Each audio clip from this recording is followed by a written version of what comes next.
For centuries, historians have asked the same haunting question. What really happened to the greatest library the ancient world ever built? A place where hundreds of thousands of scrolls were stored, where scientists, philosophers, astronomers, and poets changed humanity's understanding of the universe. Yet today, not a single stone of its walls remains. No definitive records. Just fragments, rumors, and a trail of mysteries that refuse to die. In this video, we'll explore the most powerful theories about the Library of Alexandria. How it rose, why it mattered, and how it may have vanished in a way far more complex, and far more dramatic, than you might think. And yes, in the later chapters, we'll talk about the one detail that historians rarely agree on. Was the library truly destroyed in a single tragic event, or erased slowly, piece by piece, by centuries of conflict? The story of the Library of Alexandria begins with ambition, not ordinary ambition, but the kind that seeks to gather the knowledge of the entire world under a single roof. When Alexander the Great died, Ptolemy I took control of Egypt and decided to build something that would make Alexandria more than a port city. He wanted a capital of ideas. Ancient writers describe the library as part academy, part research center, part cultural temple. Scholars from Greece, Babylon, Persia, and Egypt lived together, ate together, debated every night, and studied every day. Some even say they had stipends, personal servants, and unlimited scroll access. In that sense, the library wasn't just a building, it was an engine of discovery. But the most fascinating part is how aggressively they collected scrolls. Ships entering Alexandria were searched, any scrolls found were confiscated, copied, and added to the library. The originals stayed, the copies were returned. Knowledge was power, and Alexandria was building an empire of knowledge. Still, even at its peak, something strange sits at the edges of the records. No one described a single unified building. Some talk of a great library, others of a daughter library, others of halls, wings, annexes. The descriptions don't match perfectly, and that opens the first question. Was the library already more fragmented than we imagine? This early uncertainty becomes important later. Because if the library was not one monolithic place, then its destruction may not have been one single event either. One of the most famous theories blames Julius Caesar. In 48 BC, Caesar was trapped in Alexandria during a civil war. Pressed by enemy ships, he ordered the harbor to be set on fire. Ancient historians agree that the flames spread, but the details vary wildly. Some say only the ships burned. Others claim the fire reached the warehouses where scrolls were stored. A few suggest that those warehouses supplied the library itself. But here is the problem. None of the earliest sources clearly state that the main library building burned. Not a single eyewitness directly says, "The great library was destroyed." Instead, they talk about the docks, storage rooms, and parts of the city. This leads to a critical question.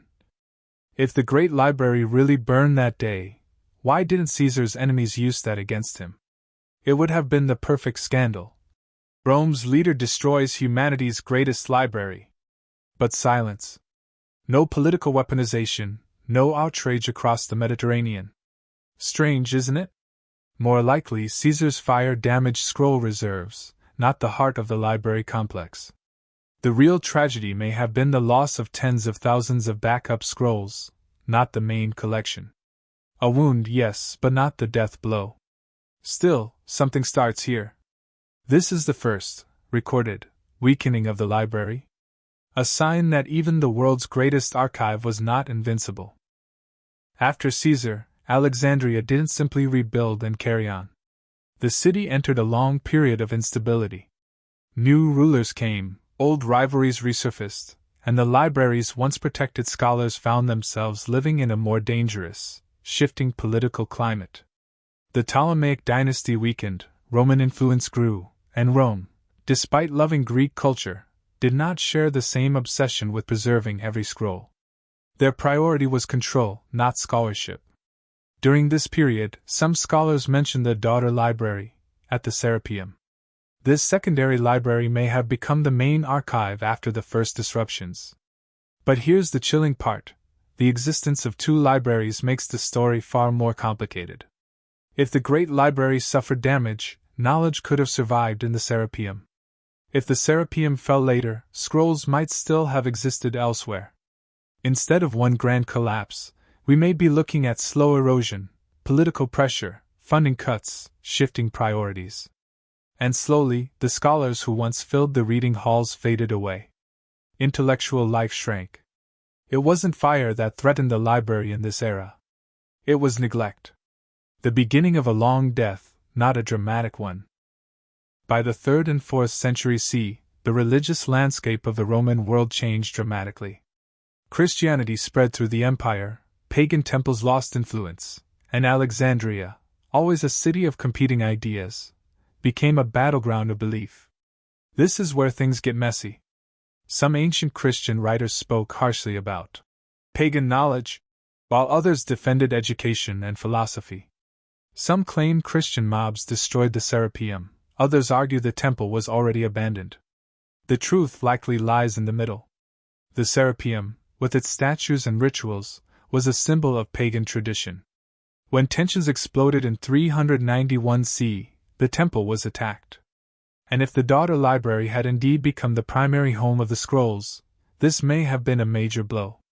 But again, even here, there is no definitive proof that the entire library burned. This era leaves behind more questions than answers. Why do the records mention the destruction of statues and altars, but rarely the burning of scrolls? Where were the remaining scholars?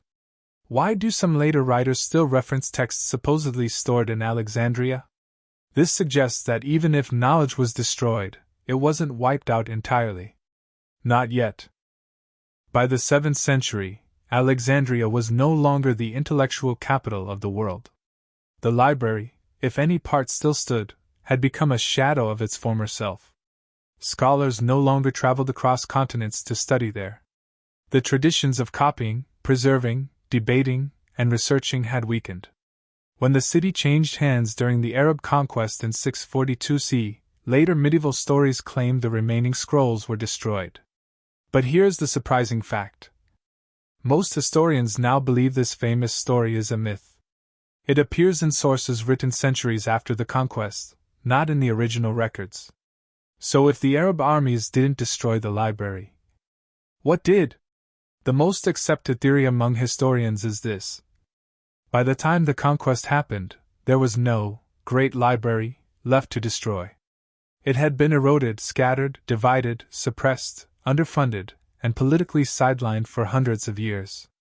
A slow death, not a single tragedy. A fading, not a fire. And this brings us to the deepest mystery.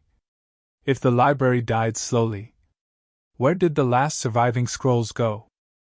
This is the part history books avoid, not because it's unimportant, but because it's unsolved. Some scholars believe the final scrolls were transferred to other libraries, perhaps Constantinople. Others argue that private collectors, wealthy elites, or independent scholars hid pieces of the collection. A few fringe theories even claim that early scientists copied major works before they vanished. But the biggest riddle is this. No one has ever found a single confirmed scroll from the Library of Alexandria. Not one. Not even a fragment with a clear mark of origin. It's almost as if the knowledge dissolved into the civilizations that came after, copied into new manuscripts, translated into other languages, absorbed into religious, scientific, and philosophical traditions. In that sense, the library didn't die. It transformed. But a darker possibility remains. Some scrolls may have survived far longer than we think, only to be lost in later disasters, wars, fires, or political purges. And then comes the biggest twist. What if the library was never a single place to begin with?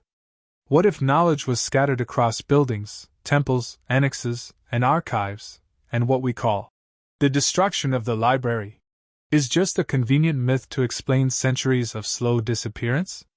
If that's true, then the Library of Alexandria didn't end with a bang. It faded into the world, piece by piece, leaving behind the greatest mystery in intellectual history. And that brings us to the end of our journey into one of the most fascinating mysteries of the ancient world, The rise and disappearance of the Library of Alexandria. If you're still here, thank you. This video took a lot of research, and while digging through ancient sources, contradictions, and legendary stories, I realized something important. The library's story isn't just about books. It's about humanity. It's about how fragile knowledge can be. How politics, religion, war, and even simple neglect can erase centuries of brilliance. And how sometimes, the greatest tragedies in history don't happen in a single moment. They unfold slowly, silently, without anyone realizing what is being lost.